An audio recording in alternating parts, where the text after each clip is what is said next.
So what are we? Season 1, episode 3. Yeah. Should have been more. We're in Texas right now, so You haven't said that. no, I didn't. I just started over. Well, to me, it's a I said we were starting over. Okay. Sorry. Where were we? We're Now I totally lost. on episode 3. Kind of, sort of. In Texas, Okay. and had the storm. We're in Livingston, Texas. Yeah, Livingston had the storm, which wasn't so bad. We've had this rig in 0 degrees, single digits, negative wind chills, no problems. Blizzard. No, we kind of understand how to keep the rig going in the wintertime. But we did get plenty of gas for the generator, so the generator could keep us powered up, and it actually worked the last few times I ran it, which was a miracle. So that's one less problem. So what I want to do with this episode is kind of do a 1-year review. We've had the rig for over a year. October 2024 is when we bought it, but we've been full-time in it since March of 2025. And finally, we're able to travel in it in October of 2025. Long story, go back and look at some other videos for that. So we're able to travel in it, but it's supposed to go back to Brinkley corporate for the month of June. Probably annoy the people that like to hate, but this is my favorite rig. Despite all the problem, despite really the one big problem we've had with it, and that is the slide. But as far as living in it, this is my favorite rig to live in, and we've owned 14 or something like that. So on different types, fifth wheel, truck, camper, travel trailers. Mm-hmm. For fifth wheels, where do you rank this in terms of living? It's the best one that we to live in. Yeah. So, and that's really the thing that gets Brinkley, right? It's quality of life. And the metrics that we take even in the corporate world and keeping employees happy, whatever the case may be, at the end of the day, it's quality of life. So that's how Brinkley, I think, has been able to succeed despite a few bumps in the road, like with us. So quality of life, number one. Quality, it's actually about third from the bottom, sadly. But that metric is heavily distorted by one major problem, right? So the other problems are relatively minor, which you'd expect with an RV, because that's how RVs are. And so we've been through all of the walkthroughs. Actually, we did the Z tour, not all the walkthroughs. We did the Z tour and we did the G tour. And if you've seen some of our other videos at the factory, and if you've seen some of our videos, this slide with the fridge in it has been a real problem for us. It wouldn't go in all the way, which is why we couldn't travel for the first year. So by the time we get it fixed in June, we'll be 19 months with a structural problem. But when it went in October, they put these double gusseted heavy duty brackets on the room bar gear. It's the actual shaft that pushes the room bar out, but there's also a hydraulic ram, which is different. But the one with the gears in it, they put heavy duty brackets on it that are double gusseted. Ooh, let's shut that off. Hang on. That's right underneath pickup. So yeah, the heater just came on. It's a little bit chilly here today. They put that heavy duty gussets in it, and I made the comment that, all right, because we did factory tour, and then we saw the Z's, and they had those gussets on the Z's. Well, then we did the tour of the G, and they aren't gusseted brackets on the G. So I was wrong. They didn't upgrade those gussets on the G. I don't understand why they have heavier duty gussets on the Z than they do to G. I asked them about it, and they said, well, according to Lippert, the non-gusseted brackets are sturdier. So we had Lippert out to fix this rig, and they told us to put the double gusseted brackets on because they're sturdier. That's not I don't think anybody was giving us false information on purpose. I think they only know what they're told, right? So they don't realize that people do their own research, I guess, and that gets into the Indiana attitude. But but they fixed it, right? They got our heavy duty gussets on. And now because those heavy duty gussets are on this slide, it goes in all the way. It's a little bit tweaked right now from how we left in Indiana last October, but it still works. One of the things I told them when they were fixing this is, okay, you're fixing what I considered to be a symptom, right? Why it? Because the brackets were all bent, and that's why I want to go in. We put better brackets, and now they're straight. Now it goes in. So, but the real question is, why did they bend? And I know the answer. The answer is because the slide's not square; it's trapezoidal shaped.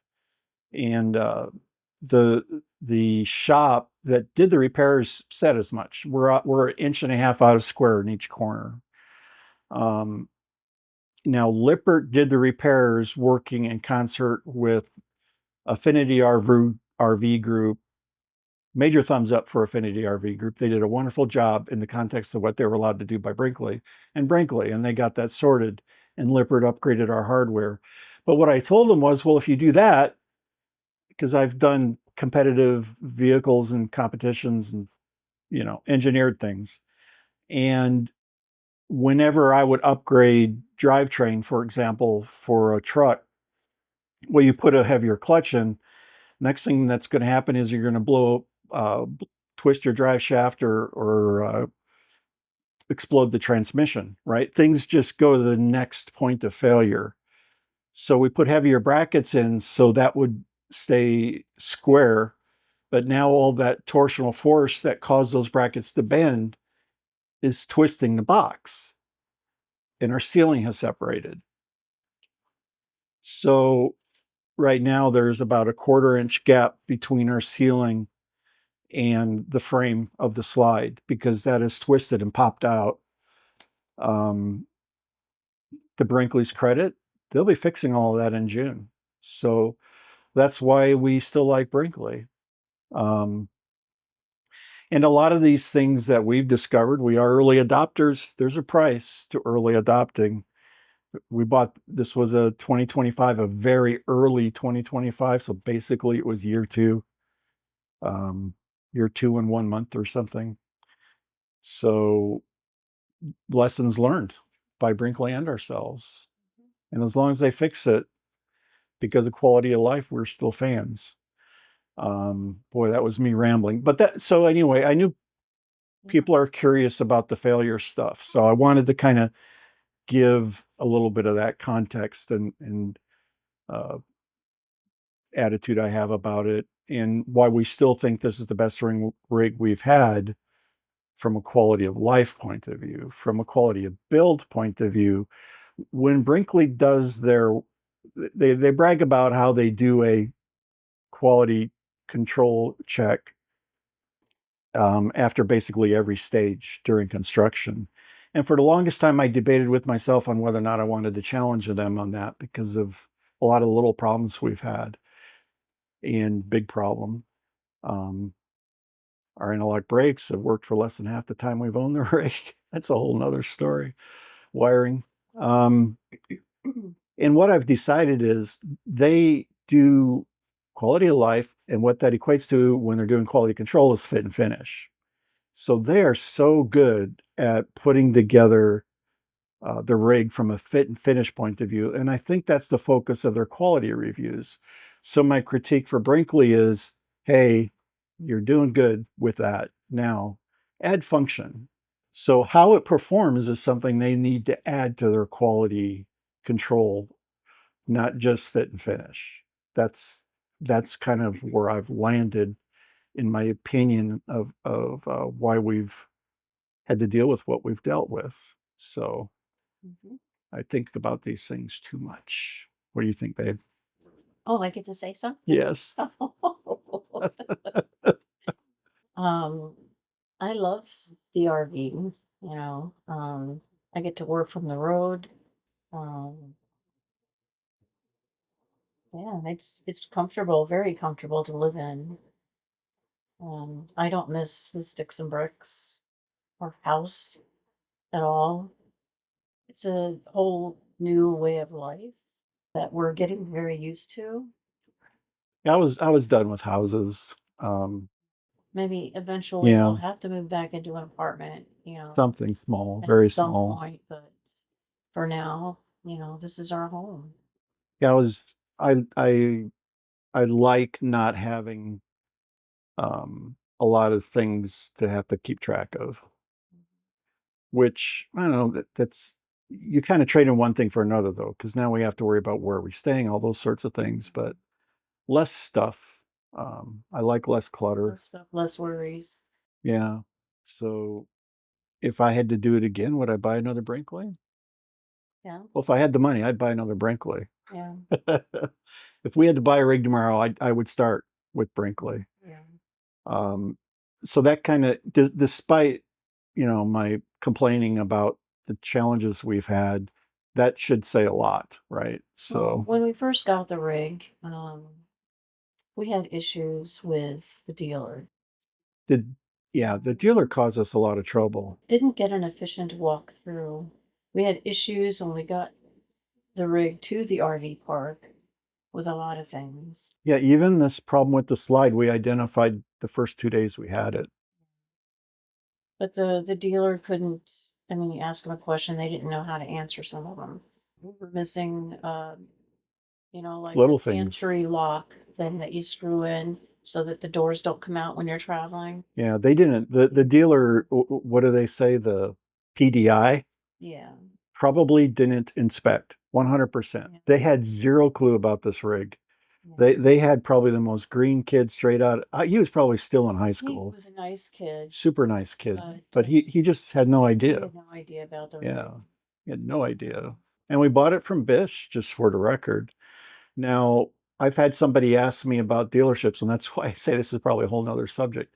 Another YouTuber actually asked me one time, so who's a good dealer? There are no good dealers. And that's the answer. There's no good dealers. And I would almost say that about manufacturers too. And I'm tempted to, because this what I'm about to say applies to both the dealer and the manufacturer. What there is there's a least worst dealer and there's a least worst manufacturer.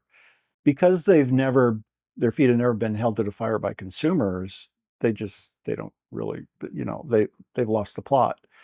Now, I think an organization like Brinkley and even what's that other one that's come out now, Axiom, Axiom. pushing the envelope on what people actually want and delivering that, I think is helping, because what the rest of the industry has discovered is, hey, people are actually willing to pay a little bit more for something that works, or something that's perceived to work even, or something that improves things that we've been complaining about forever. I had somebody ask me the other day, about the Brinkley, and I'm like, one of the best things Brinkley ever did was end the 3-decade fight over who could fit the most swooshes on the side of an RV. Thank God. I was so tired of the swoosh wars. Yep, those. It's like Nike Air came out, and all of a sudden every RV had to have the maximum number of swishes. Swirlies or So whatever. we've had 3 decades of swish wars. And of course, the other one was 1,000 Shades of Brown. You know, The they RV. finally put a nail in that coffin, and Browns and whites and grays now. now we have 1,000 Shades of Gray. It's like they can't find the happy middle ground, but at least it's a change, for the get better. I'd rather have gray than brown. And the carpet, right? Finally got rid of the carpet. So those sorts of things, I think, is what helped put Brinkley on the map. Um, they weren't necessarily the first, but they were the most successful. Well, they benefited a lot from people not happy with Grand Design at the time, too. Right, but Grand Design, man, they've turned around. I Mhm. would look at Brinkley first and Grand Design second, 100%. And we had a Grand Design that was so bad we sold it in 3 months. So that says something. Um, yeah, it was a COVID build. Never should have built that. We should have realized it the day that we went to pick it up and they couldn't get the refrigerator to start. Yeah, the refrigerator would always shut off. It never worked right. Nothing quite worked right. It had holes in the side. Then again, It it was was sad. another PDI issue. Another PDI, true. They should have caught that stuff in PDI. There you go. But that wasn't a Bish buy. That was No, somebody. That was another it vendor. was local vendor. See, of the dealers we've dealt with, we bought a few rigs from Bish, and Bish is the best dealer we've dealt with. Yeah, Remember what I said though, the best worst. the best of the worst. Yes. But in fact, I think I might have invented RV Fix. Give myself a little credit. Yeah, awesome, huh? Because I went in there with our Northern Light truck camper, and it had an issue. The AC wouldn't work. This is a pretty simple issue, really. And they're like, "Well, bring it in. We'll get we'll check it, and we'll get back with you, and when we can get the parts and get it fixed." I said, "No, no, no, no, no, no. I'll bring the rig in. Give me an appointment for an inspection. You figure out what you need, and we're going on the road. Call me when you're ready." Well, 2 years later, RV Fix came to be. So, which is kind of what they do now. Instead of leaving your rig somewhere forever, they'll inspect it, figure out what they need, order the parts, and if it's still usable, bring it back later. So I was so fed up with dropping rigs off and losing them for 3, 5, 6, 8 months, a year. That happened with our Jaycos all the time. We lost the Jayco for 15 months.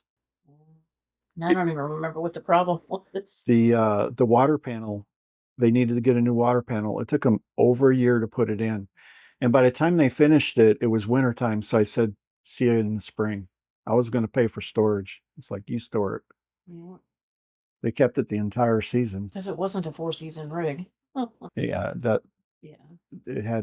that was actually a manufacturing We had problem. one big fifth wheel that we really, really liked when the kids were little.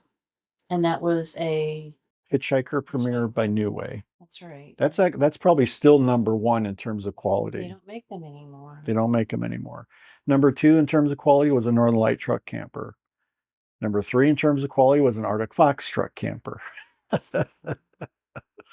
More stories another time. The stories are memories. Yeah. Yeah, got a lot of stories. Working on more memories now. Yeah, and that's actually a point I've brought up with Brinkley, and if some of this subject ever makes it to somebody there, I hope they listen, because this, despite in terms of quality of life, we think this rig is number one. We love it.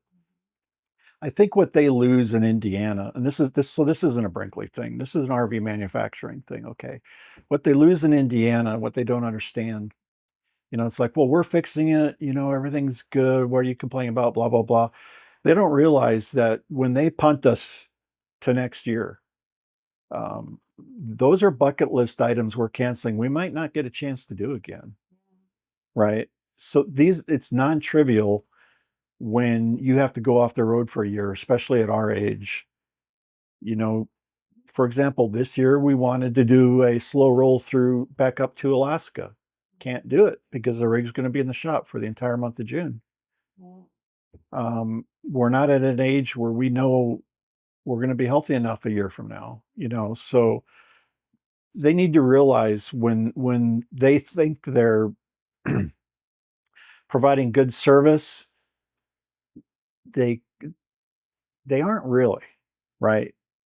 What they're doing is fixing a problem that shouldn't have happened in the first place. And that's an attitude adjustment that probably needs to happen. And that comes from corporate culture. So you can tell I have a lot of years in the corporate world. I go on and on. Always. But back to our 1-year review. It's still a very nice rig. And I wouldn't want a different one. What do we get to do this year? We went to Tolona Ridge. We went to Lone Ridge. And you barely survived. I barely survived. But they already heard about that on episode 2. And Sharon has been back on the bike with a helmet. Yeah, with a helmet and no hills. I'm still trying to get her to do hills again with a helmet. Let's see. Oh, and then we went to Galveston. Yes. It was beautiful. Yeah, you'll get part of that episode 4. We're going to be stuck in 2025 for a bit, even though that's a little bit into 2026. But Galveston isn't. We left the Midwest, Omaha area, and came to Texas right after New Year's. Christmas, day after Christmas. Christmas, yes. So we did actually leave in 2025. So we got the next episode will be the Texas trip, and we went down to Galveston.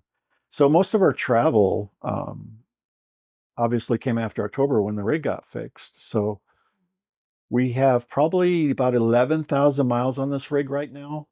About 7,000 of those miles, the ABS hasn't worked because of bad wiring. I was driving back and forth to Indiana.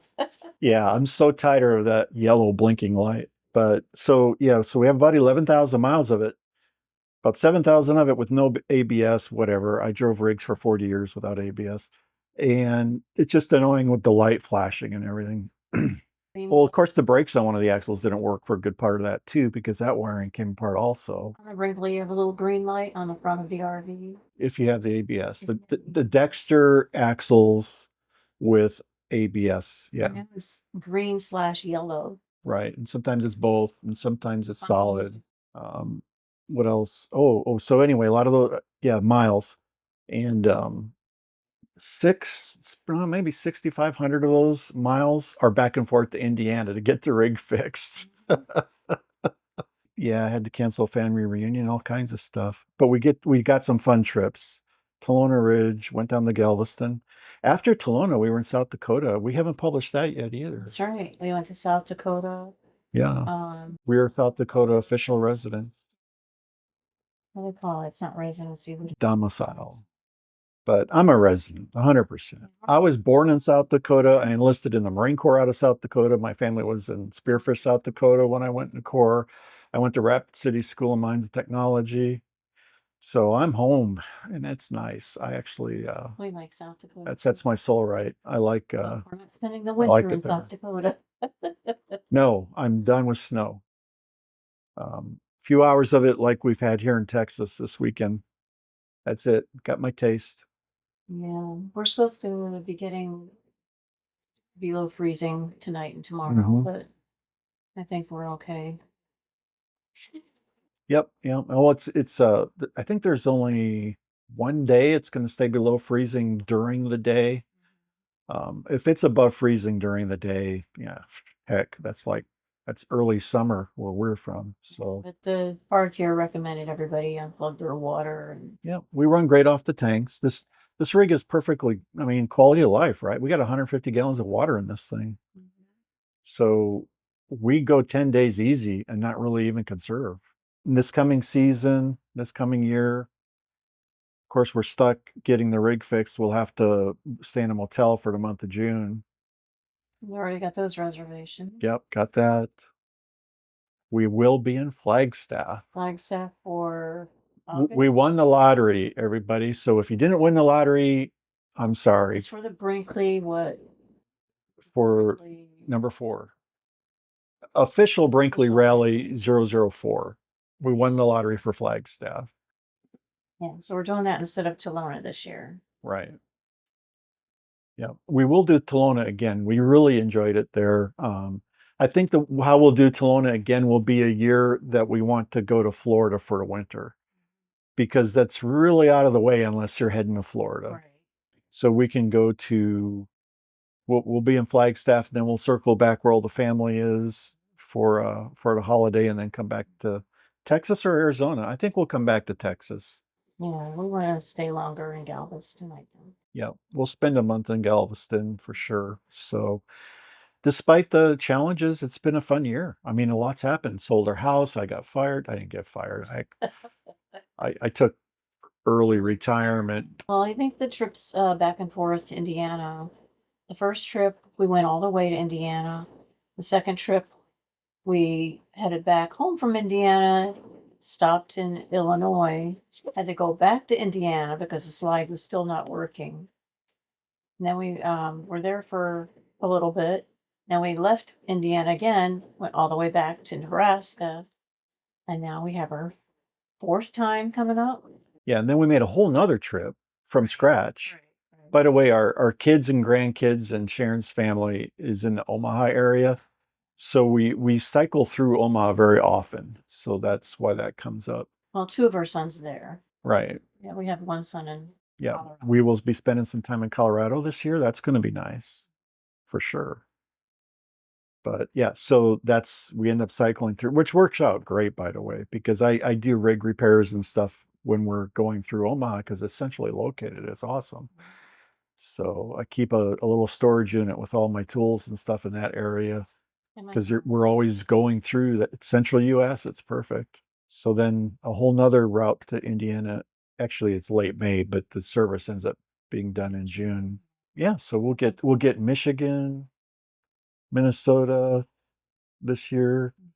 We do Tetons and Yellowstone every year, except for last year because the rig couldn't travel. We had to cancel all those, lost a bunch of money. Yeah. So we'll be doing that. We usually go there every year. Even heck, I had to go there for a weekend. We were a little bit nuts. We would do that in one drive, 950 miles. A little bit nuts. A little bit. Still, I don't like doing that anymore. But 900 miles in a day is just not a big deal. Yeah. Didn't used to be. Now I don't even want to do 360. So Well, we get tired easily, you know, I suppose. especially after it takes us an hour to get the rig ready and loaded and attached to the truck and get down the road. It's an hour, 45 minutes to an hour. Yeah, and that's when it's ready to And travel. we've done this for more than 3 decades. Right. So, you know, It's but this is different, right? This is our home. the truck campers are all about the adventure travel. I love traveling with the truck camper, by the way.